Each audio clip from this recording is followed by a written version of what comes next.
15 अगस्त 1947 वह तारीख है जो भारतीय इतिहास में सुनहरे अक्षरों के साथ दर्ज की गई है। यह वो दिन था जिसके बाद पहली बार भारत के लोगों ने एक स्वतंत्र और लोकतांत्रिक देश में सांस ली। यह वह दिन था जब भारत के लोगों को उनके वाजिब अधिकार मिले, या फिर यूं कहें तो ये वो दिन था जिस दिन इस देश की मिट्टी, धूल, नदियाँ, पहाड़, जंगल, आबो हवा और बच्चा बच्चा आज़ाद हुआ था। यानी कि सीधे शब्दों में समझे तो हमारे देश भारत को इसी दिन 200 साल के अंग्रेजी हुकूमत से आज़ादी मिली थी।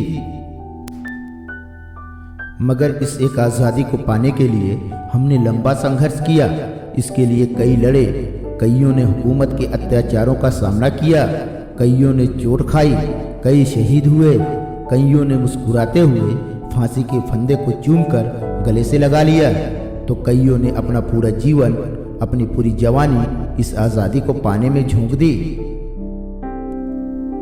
भारत के इन सच्चे सपूतों के त्याग और बलिदान के कारण स्वतंत्रता का सपना साकार हुआ। भारत के मिट्टी के लालों और ललनाओं की इसी सरफरोशी की नीयत की वजह से ही आज हम सब सिर उठाकर खुली हवा में लहराते हुए तिरंगे को देख पा रहे हैं। तभी तो 15 अगस्त 1947 का जिक्र होते ही गर्व से हर भारतीय का सीना चौड़ा हो उठता है। प्रत्येक वर्ष भारत में इस दिन लाल किले के प्राचीर पर देश के प्रधानमंत्री तिरंगा फहराते हैं। इस साल यानी कि साल 2022 में जब प्रधानमंत्री श्री नरेंद्र मोदी लाल किले पर तिरंगा फहराएंगे, तब भारत अपनी आज़ादी की 75वीं वर्षगांठ मना रहा होगा। साल 1947 में भी जब 15 अगस्त को हमारा देश आज़ाद हुआ था, तब भारत के पहले प्रधानमंत्री श्री जवाहरलाल नेहरू ने लाल किले पर तिरंगा फहराया था, और तब से ही यह परंपरा चलती आ रही है। इस दिन प्रधानमंत्री न सिर्फ लाल किले पर राष्ट्रीय ध्वज फहराते हैं, बल्कि इसके बाद वे पूरे देश को लाल किले से संबोधित भी करते हैं। इस दौरान प्रधानमंत्री का पूरा भाषण टीवी व रेडियो के माध्यम से पूरे देश में प्रसारित किया जाता है। वहीं भारतीय वायुसेना के विमान पूरे आकाश में अटखेलियां करते हुए उसे तिरंगे के रंग से सराबोर कर देते हैं। भारत के कोने कोने से तो लोग आते ही हैं, इसके साथ ही विदेशी सैलानियों की भी अच्छी खासी भीड़ लाल किले पर उमड़ती है। स्वतंत्रता दिवस का हर भारतीय के लिए विशेष महत्व सिर्फ इसलिए ही नहीं है क्योंकि इस तारीख पर उनका देश आज़ाद हुआ था, बल्कि इस दिन के बाद ही पहली बार उन्हें उनके मौलिक अधिकार भी मिले, जैसे कि शिक्षा का अधिकार, न्याय का अधिकार आदि।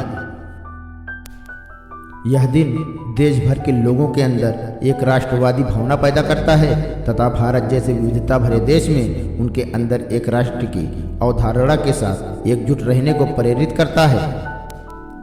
यह महज एक राष्ट्रीय पर्व नहीं, बल्कि हमारी तरफ से उन वीर सपूतों को श्रद्धांजलि भी है जिन्होंने इस देश को आज़ाद करवाने में अपना तन, मन और धन त्याग दिया। फिर चाहे वो रानी लक्ष्मीबाई हों, शहीद भगत सिंह हों या फिर राष्ट्रपिता महात्मा गांधी। इन सभी का सपना एक आज़ाद भारत था, और आज हम उनके सपनों की दुनिया को हकीकत की आंखों से देख रहे हैं। सीधे शब्दों में कहें तो हम उनके सपनों की दुनिया में जी रहे हैं। यह दिन इस बात की भी मिसाल है कि किसी भी लक्ष्य को अगर सच्चे दिल से चाहो तो उसे प्राप्त करना असंभव नहीं। यह दिन इसलिए भी खास है क्योंकि इससे हमारी वर्तमान पीढ़ी अपने पूर्वजों के द्वारा किए गए आज़ादी के संघर्ष से परिचित होती है, और उसे इस बात का एहसास होता है कि आज़ादी जाने अनजाने में राह पर पड़ा हुआ कोई सिक्का नहीं जो किस्मत से मिलती है, बल्कि यह वो हक है जिसे पाने के लिए अगर हमें अपना सब कुछ भी दांव पर लगाना पड़े तो भी इससे गुरेज नहीं करना चाहिए। इस दिन लहराते तिरंगे को देखते हुए और राष्ट्रगान गाते हुए जब हमारे सैनिक, हमारे शहीद हमें याद आते हैं, तो हमारे अंदर अद्वितीय रूप से देशभक्ति की भावना का संचार होता है। ऐसे में भारतीय स्वतंत्रता दिवस का महत्व इतना ज़्यादा है कि इसे शब्दों में बयान किया जाना नामुमकिन ही नहीं है।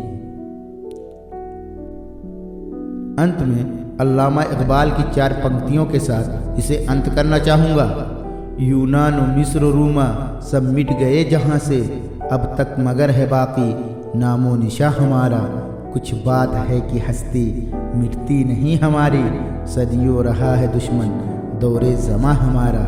सारे जहाँ से अच्छा हिंदोस्तां हमारा, हम बुलबुलें हैं इसकी ये गुलसिता हमारा। जय हिंद।